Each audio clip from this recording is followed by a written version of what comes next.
Our mayors join us today to provide an in-depth look at the developments influencing each of our 4 cities, highlighting achievements, addressing challenges, sharing initiatives and collaborations that are paving the way for continued regional strength. Now I'm pleased to turn the program over to our board chair, Trish Herron, who will guide us through the remainder of our program. Please help me joining. Please, I always mess this up.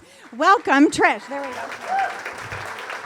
Okay, before I start, who else found a sticker on the bottom of their chair and thought they won? Because a bunch of us did.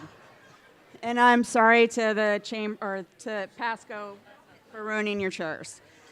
Okay, let's get going with today's program. Kicking off the State of the City's presentation is Mayor Gretel Crawford from the city of Kennewick. Mayor Gretel Crawford is a Tri-Cities native, moving here in 1982 and growing up on an apple orchard along the Snake River with her parents and 3 sisters, one of which is here right now. She's married to a 3rd-generation farmer, and one of her sons is now a 4th-generation farmer. A graduate of Kennewick High School and WSU, Gretel and her husband raised 3 boys here. Gretel founded Gretel Crawford Homes, designing and building custom homes for over 20 years, and operated It's All in the Details, a retail business in Kennewick, for more than 7 years. She has also invested in commercial properties to support small businesses. Gretel ran for office in 2021 to give back to her community. Her goal was to support the city and local businesses during tough times, ensuring a safe place to live, work, and play. She served as Mayor Pro Tem in 2022 to 2023 and has been mayor since fall of 23. She prioritizes citizen engagement, transparency, and community involvement. As she concludes her time on council, she's proud of her accomplishments and confident in the city's future. Please help me welcome Kennewick Mayor Gretel Crawford.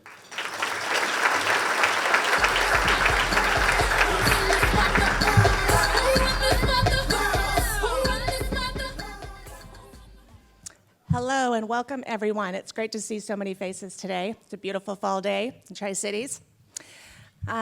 So I get to start. Navigating change can be scary, but it can also be our greatest opportunity.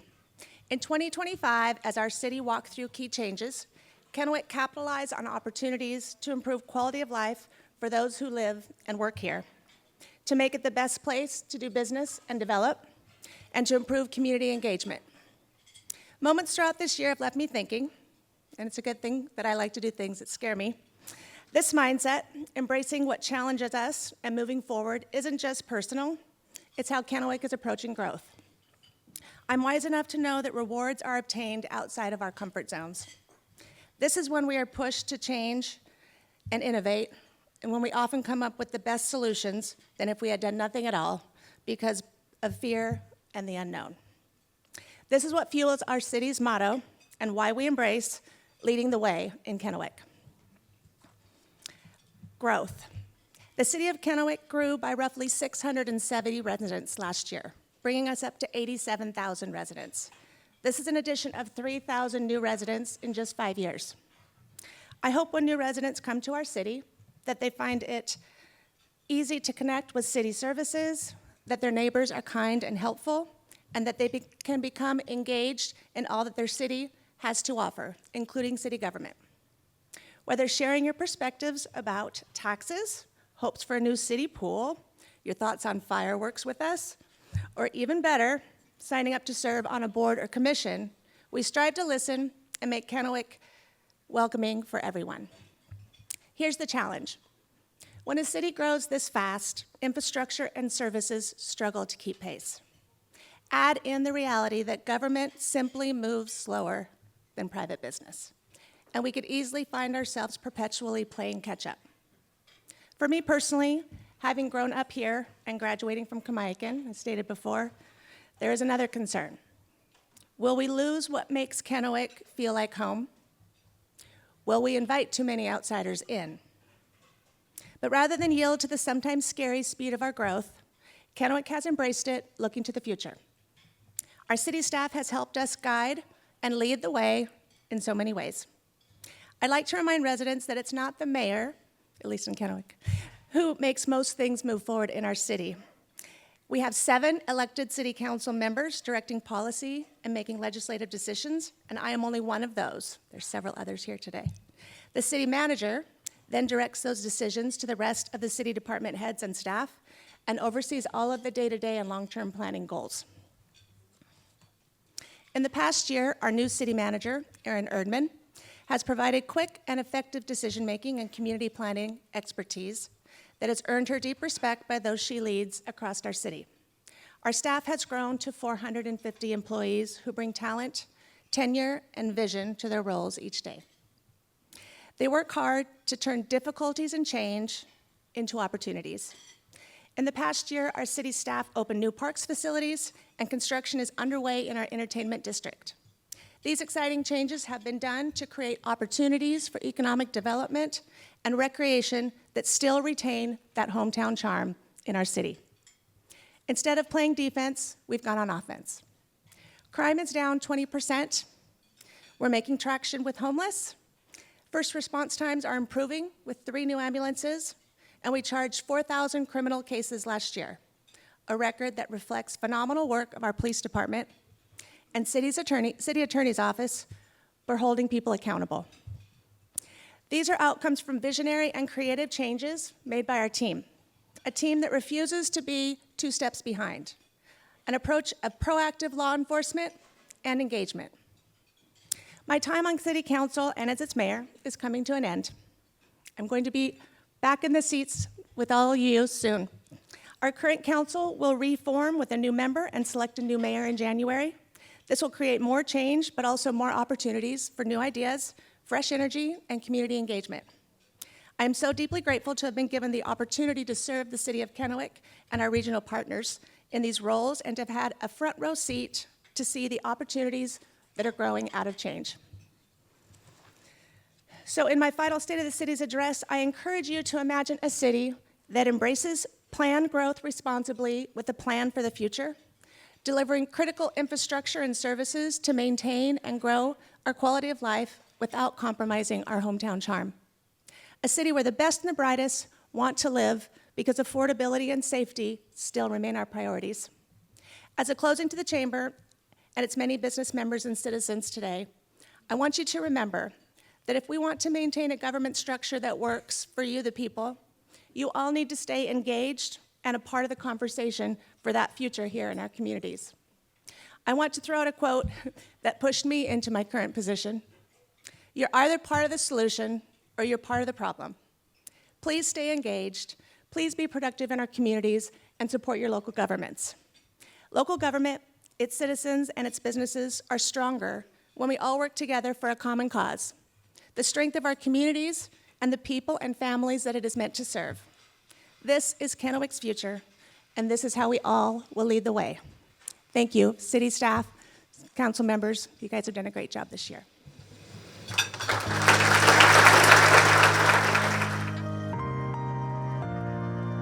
2025 has been an outstanding year in the city of Kennewick. New community assets, new faces, facility expansion, technology advancements, and regional partnerships have propelled our momentum forward. Let's look closer at how the city of Kennewick is leading the way in 2025.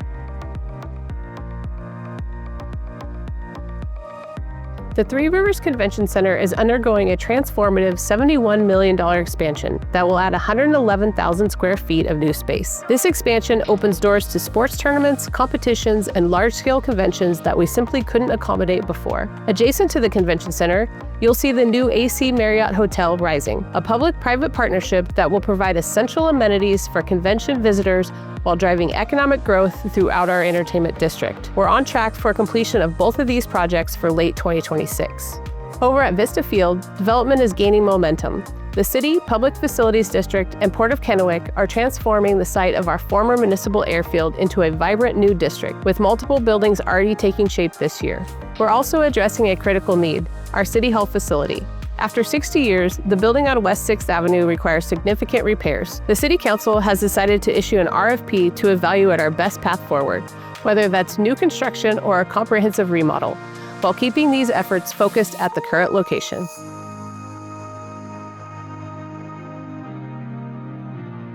This year, we saw the grand opening of the Columbia River Dog Park.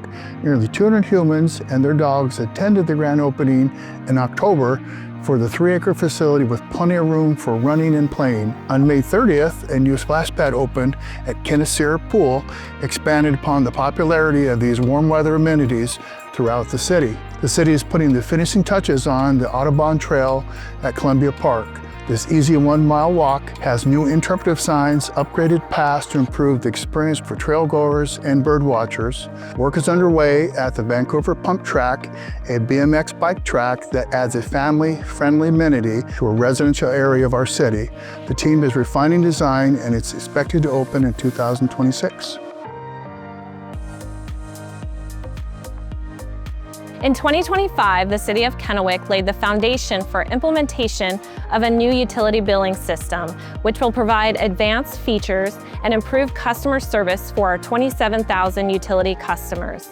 The new billing system is anticipated to be fully implemented in 2026 and will allow us to automate many processes and increase efficiencies. Customers will have access to an upgraded online customer portal with real-time water usage display, billing and payment history, utility alerts, paperless billing, and enhanced automated payment capabilities. In a banner year for the Kennewick Police Department, we were able to achieve full staffing and are on track to reduce crime by over 20%. Technology advancements allowed our team access to the leading tools to solve crimes. As the lead agency for the Bi-County Police Information Network, staff is securing software that will enhance search capabilities and allow officers to seamlessly interact with their data in real time. There's a request for proposals underway to replace the records management software. We pride ourselves in our public safety community partnerships, and one example is our partnership with the Kennewick School District. This partnership has allowed us to have school resource officers in every high school and in every middle school. The Kennewick Police Department Foundation continues to support the Community Care Fund so officers can provide assistance and, in most cases, a little bit of hope to community members in need, as well as affirming our values of integrity, courage, and commitment to all Kennewick residents. The City of Kennewick has about 450 employees, and this year we have revamped our talent acquisition strategy process. We added an enhanced competitive compensation package that targets our recruiting, the reviewing, and onboarding of our new employees. The city continues to implement creative and flexible work hours, remote work, and other opportunities to support and recruit our talent. We are recognizing 124 employees who have worked for the city for 10 years or more. In addition, we celebrate the success of recruiting 43 new full-time employees and 120 part-time employees, along with creating a new communications and marketing department. We are excited to see the city's continued growth and innovation as we lead the way.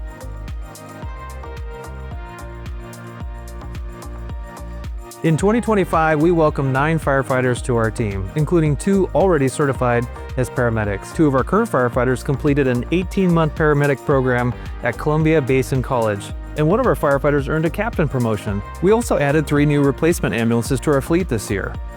I was honored to step into the role as fire chief following the retirement of former Chief Chad Michael this summer. Amid the leadership transition, the department appointed qualified staff to fill key leadership roles, ensuring continuity and maintaining the high level of knowledge and professionalism our community depends on. I'm extremely proud of Kennewick Fire personnel. They exemplify honor, competence, and selflessness every day.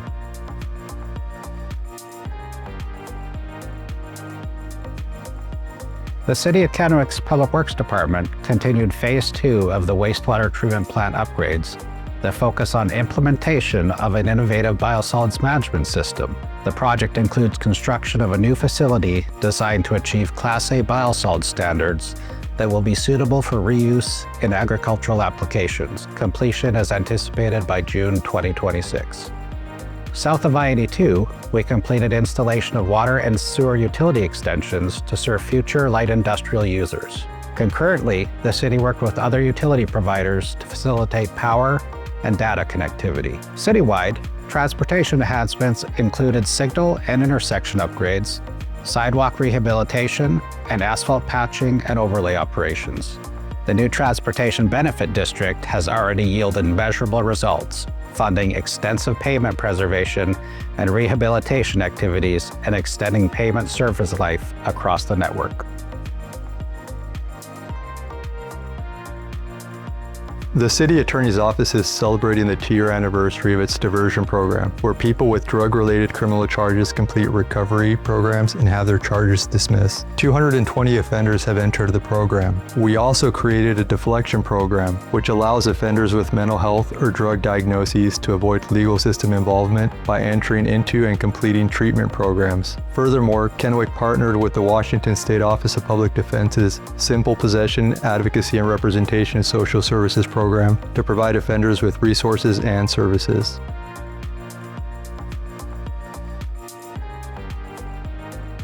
Despite economic uncertainty from state and federal policy shifts, high inflation, and rising contract costs, the City of Kennewick remains financially sound. We continue to follow the Council's budgeting by priorities model, focusing resources on the community's highest priority needs. This disciplined approach is delivering results. Projects like the Convention Center expansion are being completed on time and on budget. Looking ahead, we're committed to developing strategic and creative solutions that preserve and enhance quality of life for our residents. By staying focused on priority, services, and fiscal responsibility, we're positioning Kennewick for continued success.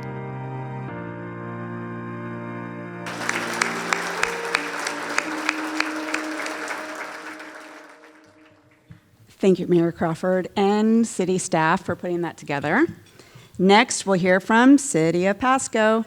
Pasco Mayor David Milne has proudly served the Pasco community since joining the City Council in December of 2017. He has served as Mayor Pro Tem from 2023 to 2025 and was elected mayor in August of 25. Starting his career selling power tools while attending CBC in 1994, David founded Milne Nail Power Tool and Repair, which is now the largest independent tool store in southeastern Washington. Over the years, he grew his company from the ground up and became an active member of the community. David is married to Nicole, and they have 4 children and a granddaughter. He serves as international chair for Sunrise Rotary, is active in the Franklin County Republicans, and enjoys traveling, motorcycles, hiking, and trains. Please help me welcome Pasco Mayor David Milne. I will say this is the biggest crowd I've ever had to really give a detailed speech where it seemed like people were actually listening. So it's quite the honor, and I am very nervous. So if I make a mistake, don't think it's not that I didn't prepare. It's just I don't want to disappoint everybody. I will, before I get into my speech, take like 30 seconds that being a mayor pro tem for 2 years, you kind of think you know it all, and then you become mayor, and it's like, holy crap. To put it mildly, I mean, just all the issues that come up, there's so many things, and then trying to run a business and family. I'm always amazed at these 2 other mayors, how they're able to handle business and family and mayor for so long.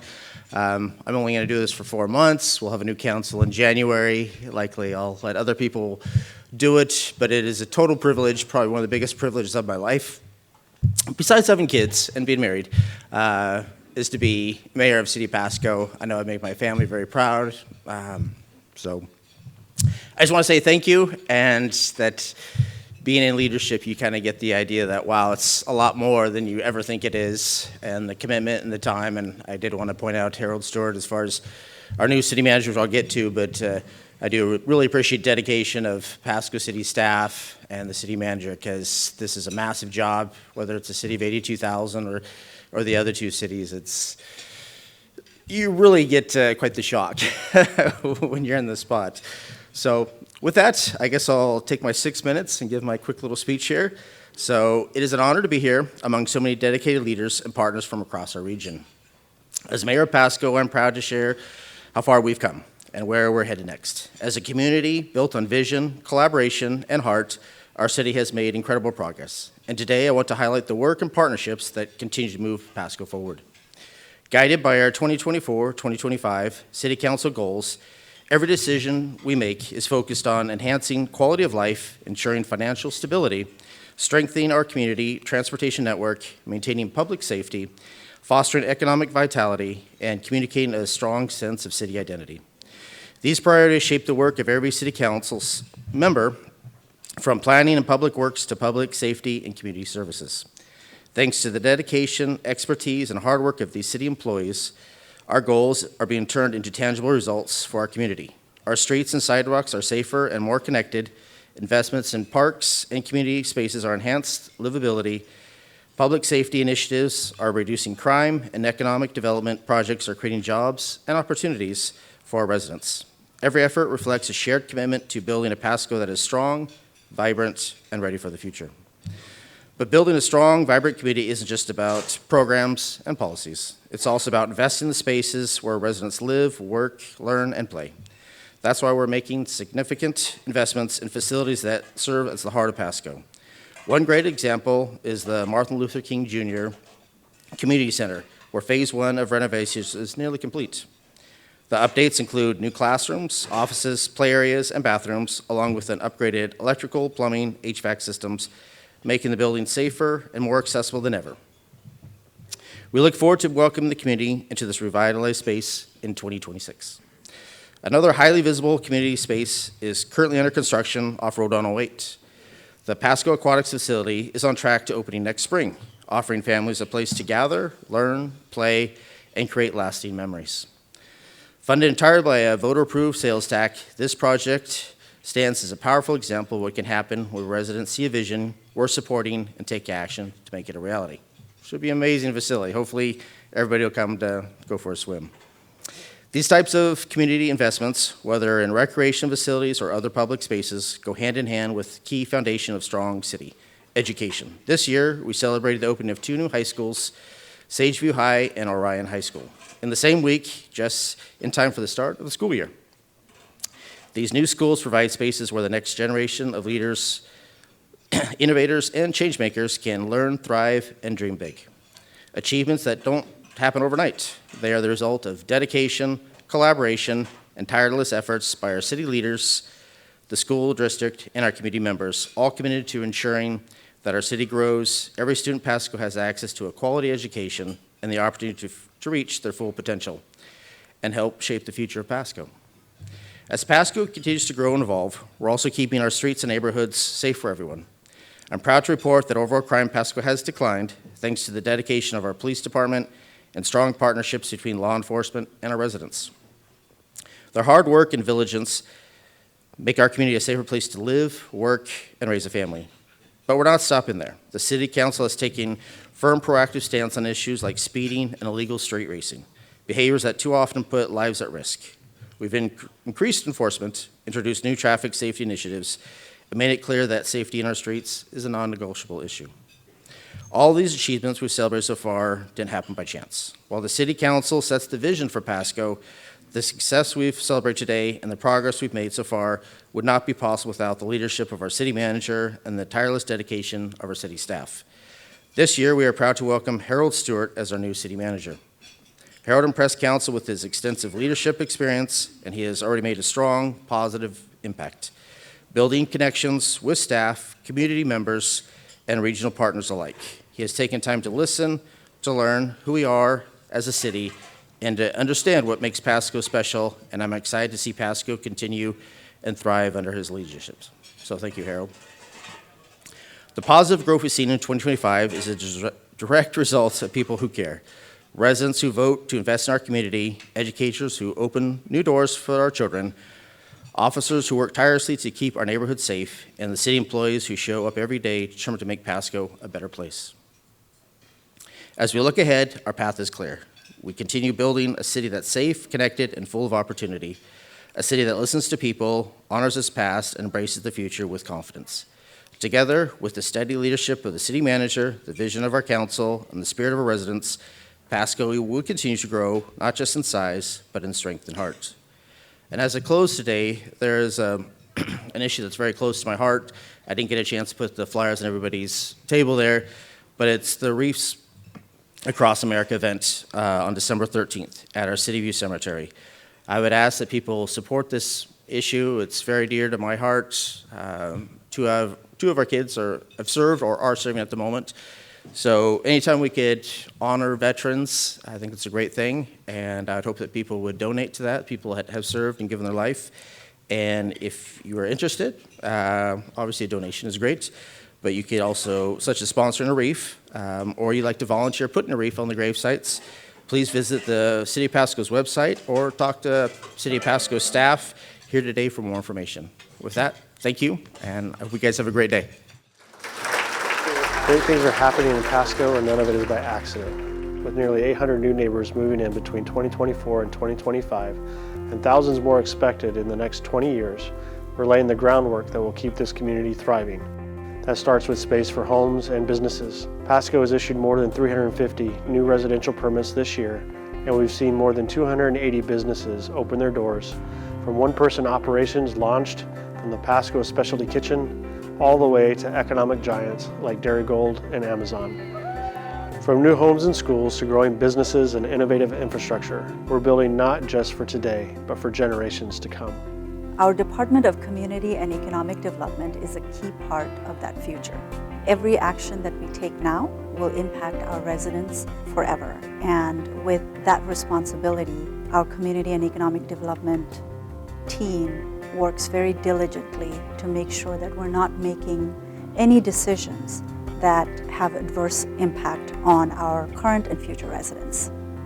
CED is transforming the permitting process to make it faster, easier, and more transparent. We've already removed permit requirements for some common property improvements to align with neighboring cities and the International Building Code. Soon, applicants will be able to submit permits, upload documents, make payments, and track timelines through one online portal. Pasco is experiencing and preparing for significant growth over the next 20 years, reaching just over 120,000 residents by 2046, along with housing, jobs, and infrastructure needed to support them. We're actively engaging with the Pasco community to find places to improve and to chart a path for the future with our comprehensive plan update. Guided by Washington State's Growth Management Act, we're planning responsibly to ensure balanced development, expanded services, and a high quality of life for current and future residents.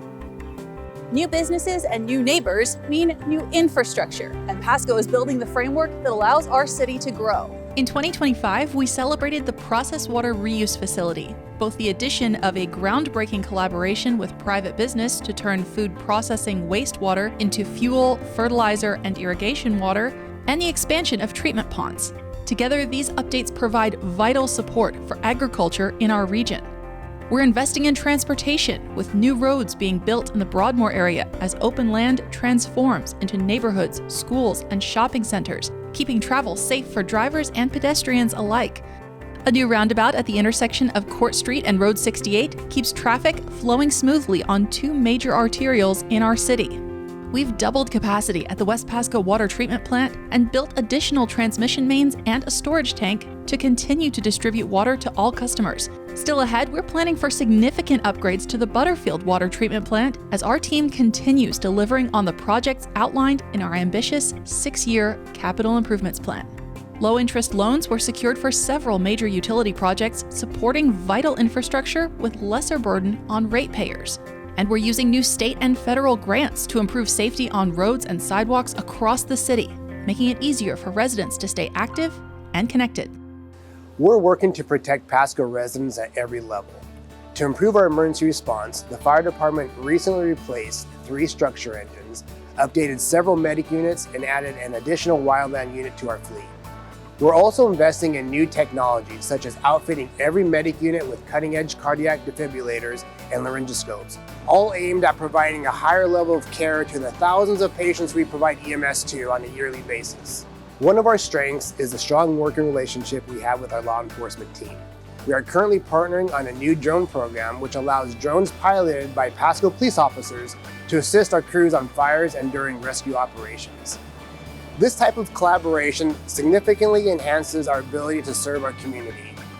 The Pasco Police Department has expanded its drone program to help track suspects and enforce traffic laws more safely, reducing the risk of high-speed pursuits.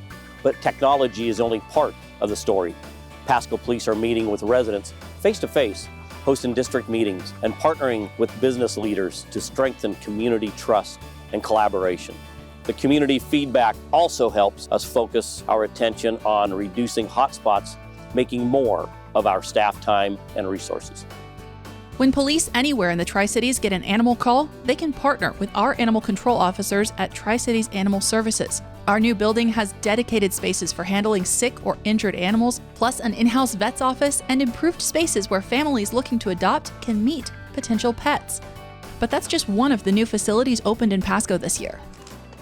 This summer, we celebrated a new sporting complex on A Street, giving more Pasco families access to athletic fields closer to home. Downtown at the Pasco Specialty Kitchen, we installed new equipment, a new vendor window, and an outdoor seating area, expanding opportunities for local entrepreneurs. We've invested in Gisa Stadium improvements to ensure that the facility meets MLB requirements and continues providing a safe sports entertainment experience for fans and players alike. And of course, with over 300 days of sunshine each year, we make the most of our outdoor spaces. Thousands join us for events like Cinco de Mayo, the Grand Old 4th of July, the Fiery Foods Festival, Winterfest, and the Cable Bridge Run, celebrating our community all year long.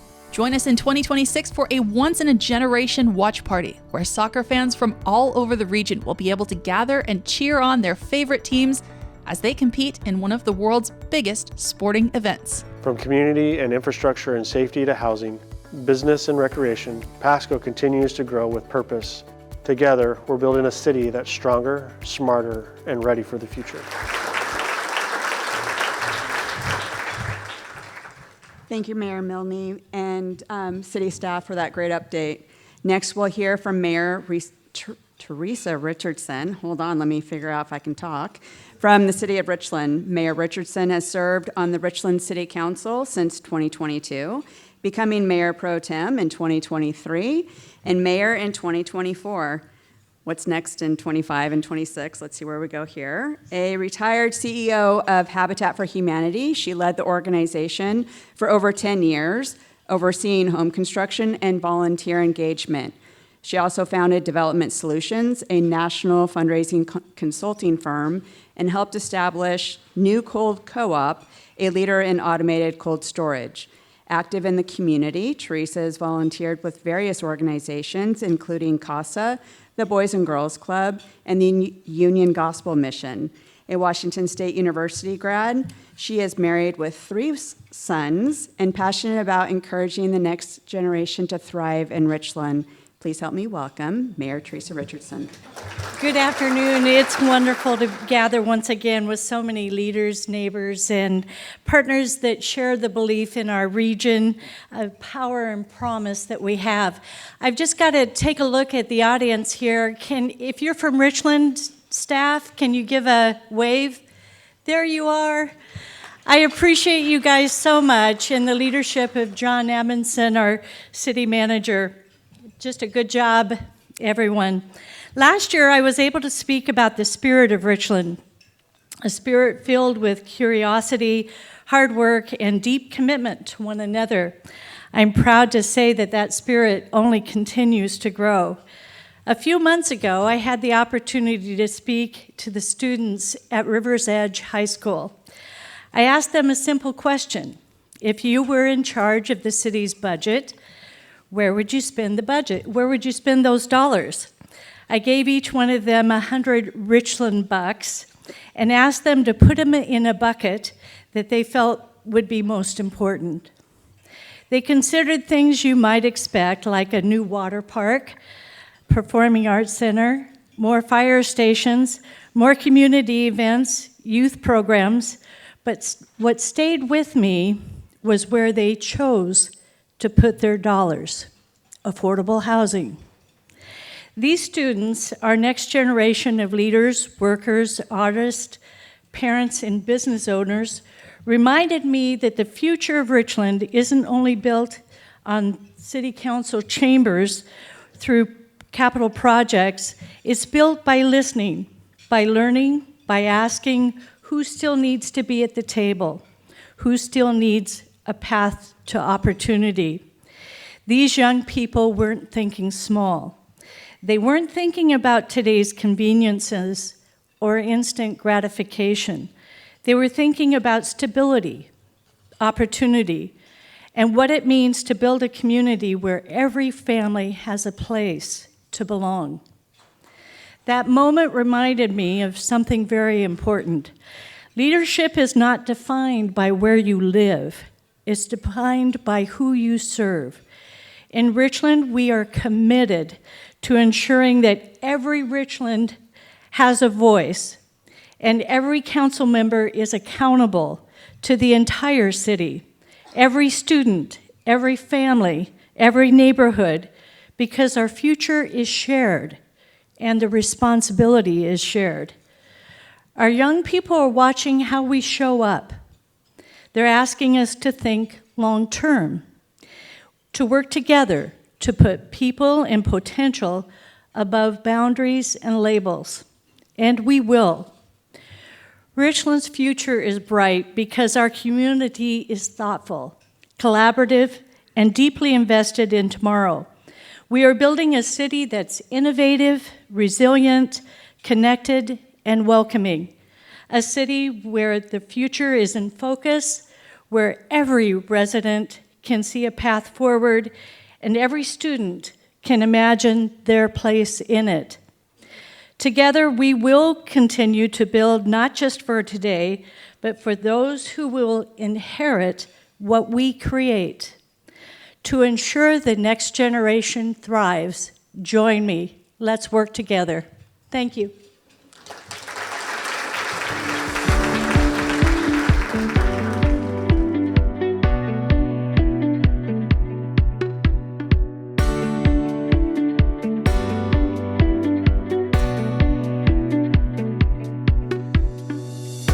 Good afternoon, community partners. As I stand here in front of Richland City Hall, I want to welcome you into the heart of our city as we share how innovation, connection, and collaboration are shaping a future that reflects the values and aspirations of our entire community. Richland is growing, evolving, and planning for the future with intention. This year has been about building a shared vision. We engaged our community, aligned major planning efforts, modernized systems, and invested in critical infrastructure. Together, we're keeping our future in focus and preparing for the next era of growth, innovation, and quality of life.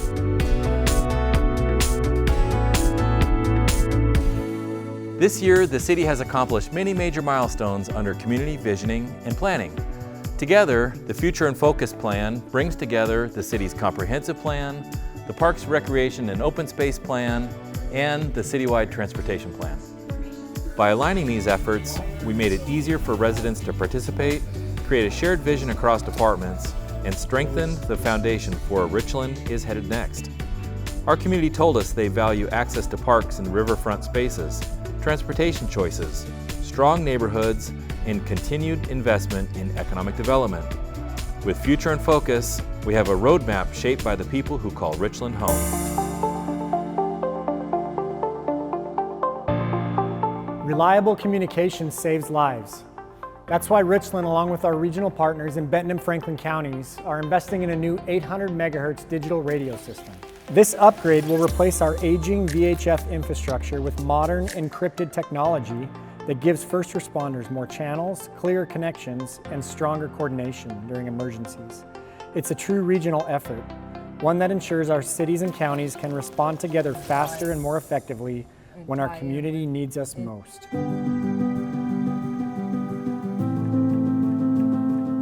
Richland's economy continues to grow due to high-quality employers and regional partnerships. Thank you. This year, we continued accelerating development in North Richland, working closely with the Port of Benton and local industry leaders to expand job opportunities and new research and clean energy initiatives. We also advanced commercial development along the SR 240 corridor, including new investment at Taptail Drive, bringing expanded services and retail options for residents. By supporting business growth, encouraging development, and investing in key employment areas, we're helping build a strong and resilient local economy.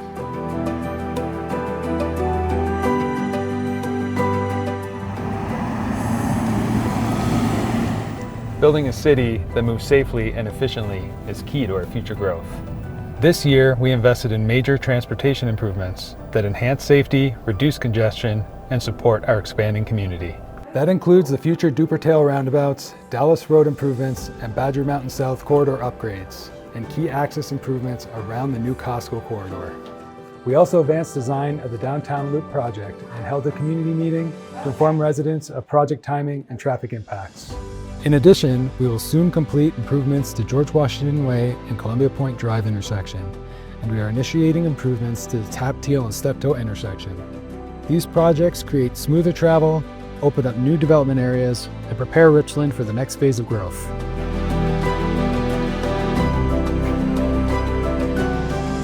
A reliable power system is essential to Richland's residents, businesses, and future growth. So this year, we strengthened our electric distribution system with substation upgrades at our Stevens location, including new switchgear equipment, a power transformer, and investments in modern system monitoring tools. We anticipate continuing similar upgrades in our Thayer substation in 2026. These improvements increase system reliability, support economic development, and position us to meet future energy needs as Richland grows. Our focus is simple: a resilient, efficient, and future-ready power system for our community and customers. It's been an honor to serve this community for more than 3 decades. I'm proud of the men and women who dedicate themselves to protecting Richland every day.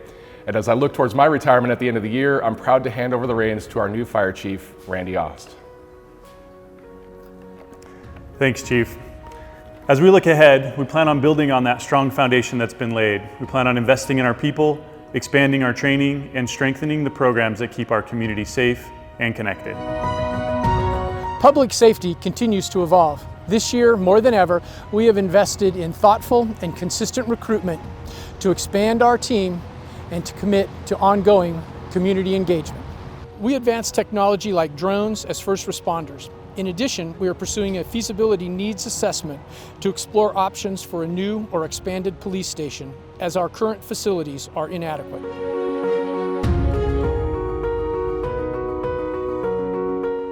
Richland's outdoor spaces are a cornerstone of our quality of life. Are you ready? Let's go!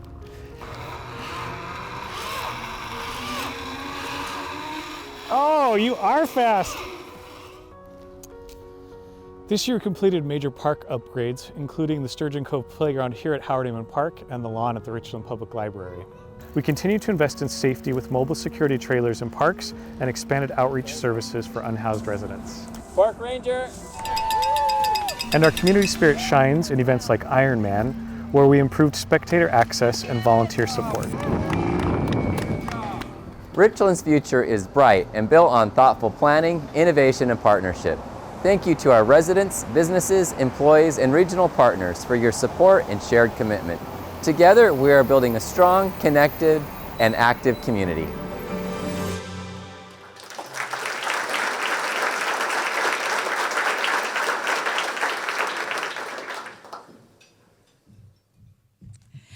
Trish had to take off today. She had a conflict, so I am back to close up the program. But thanks for the great update, Mayor Richardson, and the really great words, and another really great video.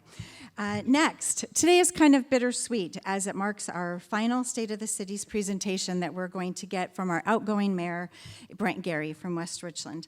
Brent has been speaking at State of the City since 2014, consistently providing valuable updates from his city and often highlighted with his razor sharp wit. We had to throw that. We're giving you a compliment, Brent. We really appreciate all your effort and dedication over the years. So as I bring him up, let's give him a great round of applause. But I'm going to introduce him first. Brent Gary is serving his third and final term as mayor and CEO of West Richland. He previously served as West Richland's city council member for 4 years. In addition to managing the day-to-day operation of the city of West Richland, Mayor Gary is also the chair of the Energy Communities Alliance, chair of the Hanford Communities Administrative Board, and chair of the Tri-Cities National Park Committee, and many more things. He's been married to his best friend Denise, who's here with us today, for 39 years, and they've lived in West Richland for 32 years, have 2 daughters and 4 grandchildren. So let's give Mayor Gary a wonderful round of applause. I did have a few statements that I was going to read, but I was looking at the clock and the respect of everybody's time today. I'm gonna go ahead and move right to our video, but I will say that the city of West Richland represents everything that my sister and brother mayors talked about today. Resiliency, community effort, community partnership, public safety, dedicated staff, all of the above. But due to the time frame, I guess we'll just go ahead and go to the video, and then I'll have a few words after we're done.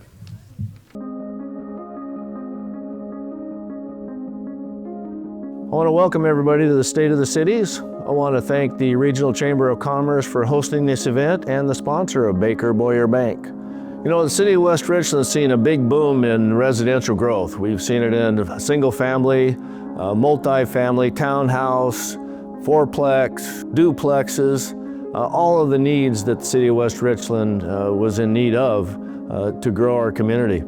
And not only with the residential growth, we've also seen commercial growth. We've seen commercial growth in services, eating establishments, entertainment businesses, a variety coming to town. You know, as this community grows, so does the economic wealth. We've also seen new public facilities in West Richland. The Richland School District has invested in West Richland with a new middle school, a new grade school, a teaching and learning center, and they've also secured property for a new high school.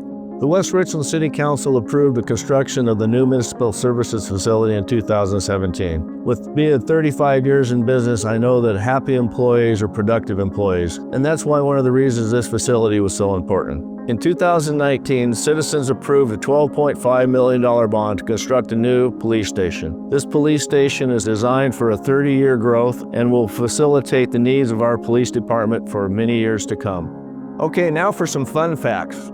Over the 16 years of my tenure at the City of West Richland, I've worked with 1 Port of Kennewick Executive Director, 1 Regional Chamber of Commerce Executive Director, 3 Visit Tri-Cities Executive Directors, 2 TriDec Executive Directors, 3 City Managers for the City of Pasco, 2 City Managers for the City of Kennewick, and 2 City Managers for the City of Richland, 3 Franklin County Administrators, 2 Benton County Administrators, and you know, being a council member is not an easy task. I've seen 18 council members at the City of West Richland. And now my staff's going to talk about all the exciting things that we've had going on in West Richland for this last year.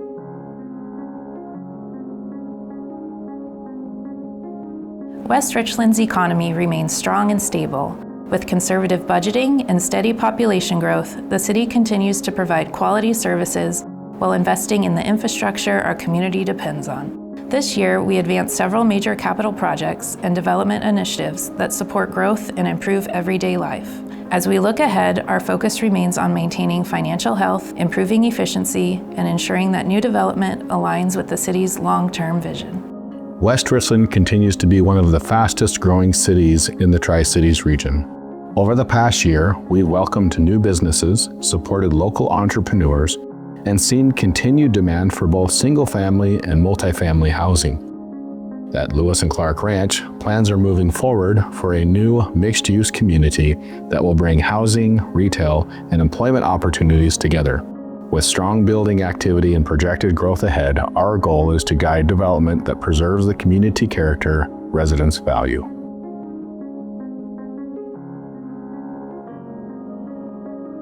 Our Public Works team continues to deliver major capital improvements across the city. In the water system, projects like the Flat Top Well Replacement, Well 3 Replacement, Well 12 Replacement, new Well 13, second airtight connection with the City of Richland's water system, and the new Belmont Reservoir are increasing water source production and increasing water storage capacity while improving overall system efficiency and reliability. On the sewer side, the planning for the next expansion of the city's wastewater treatment plant is currently underway that will increase the city's wastewater treatment capacity for the next 20 years of planned growth. And in transportation, projects such as the Keene Road Pathway, intersection upgrades at Keene and Kennedy, and at Keene and South Highlands, the Keene Road Widening Phase 1, and the SR 224 Red Mountain Vicinity Improvement Project are enhancing safety, decreasing congestion, and expanding mobility options for all users, pedestrians, bicyclists, transit users, and vehicles throughout West Richland.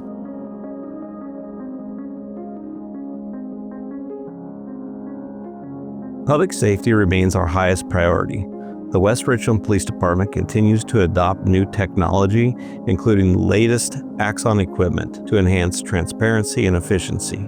Our partnership with Benton County Fire District Number 4 ensures fast, professional emergency responses. This year, the Fire District added a new ladder truck and additional equipment to better serve the growing community. Together, our police and fire departments remain dedicated to protecting lives, property, and the quality of life that makes West Richland special.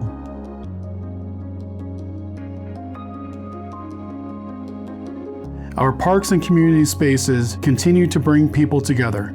From National Night Out at the Bombing Range Sports Complex, to the Veterans Day Parade, and the Wednesdays in West Market at Flat Top Park, these events showcase the strong community spirit that defines West Richland. The Red Mountain Event Center has quickly become a focal point for entertainment, hosting everything from motorsports including NASCAR, to car shows, monster trucks, and holiday light parades, to kids dig rigs and hot air balloons. Its versatility has made it a true gathering place for residents and visitors alike. With Richland, Pasco, and Kennewick each offering their own event centers, West Richland's facility completes the regional network of venues that support community celebrations and attract tourism throughout the Tri-Cities. Our expanding trail system now offers miles of connected pathways for walking, biking, and recreation. Together, these projects and events reflect our ongoing commitment to maintaining an active, family-friendly community and a high quality of life.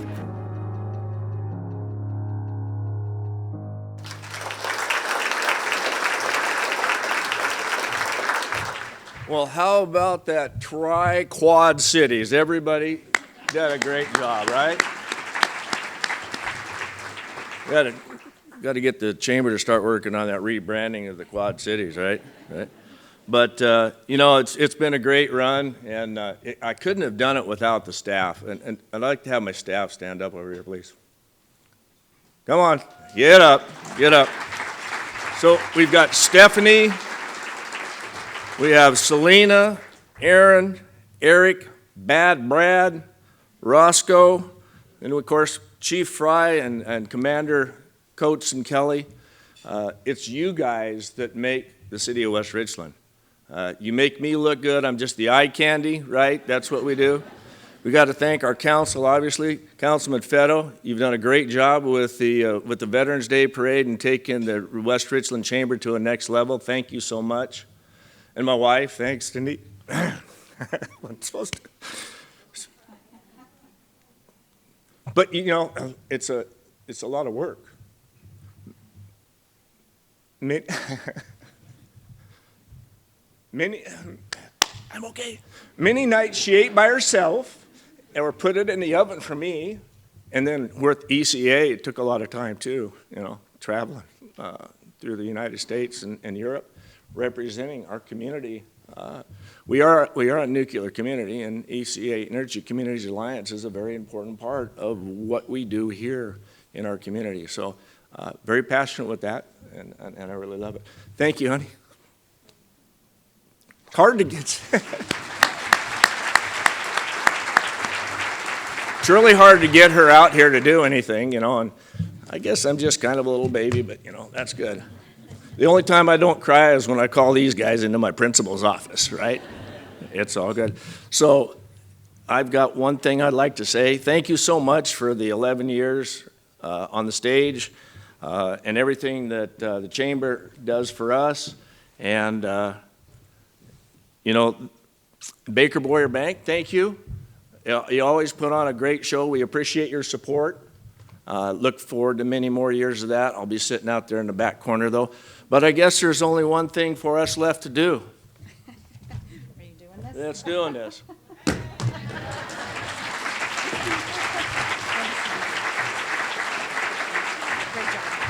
Great job. If we had more time, I'd have gone through the whole list. We've had years where you've gone through your list, so you're good. I'm kidding. Mayor Gary, you've been really, really wonderful to work with. I'm really honored to have worked with you all these years, so thank you so much. We appreciate all the mayors for the great presentations that you gave. You know, as I sat here today and looked at all these videos, I just really thought, gosh, we just live in such a beautiful place. The photography is great, but you know, you can't film a place that doesn't look as beautiful as the Tri-Cities, and I see the pride in all the city staff, and I just sat there thinking, I'm so fortunate to live here in the Tri-Cities. So thanks to everybody who helped put on this great show today. I also want to thank Baker Boyer Bank for sponsoring our luncheon, as well as all the mayors and the city staff to put this presentation together, our staff here at the Red Lion, and of course all of you for attending our luncheon.